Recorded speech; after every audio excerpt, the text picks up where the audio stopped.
ఎక్కువ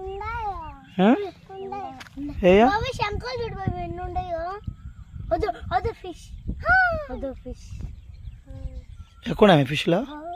ఎక్కువ ఉన్నాయి బావే. కొన్ని కొన్ని ఎదురు పడతాయి కదా దాంట్లో, ఎక్కువ ఎదురు పడితే కొన్ని కొన్ని ఆడా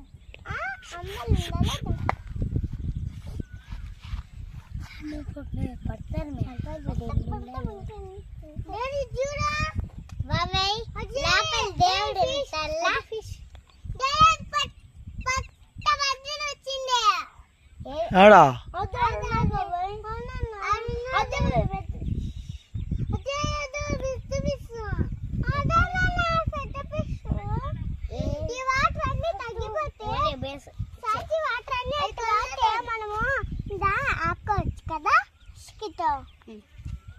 ఇటు పోయినప్పుడు బక్కల్లో వాటర్ ఉంటే ఫిష్లు పట్టచ్చు.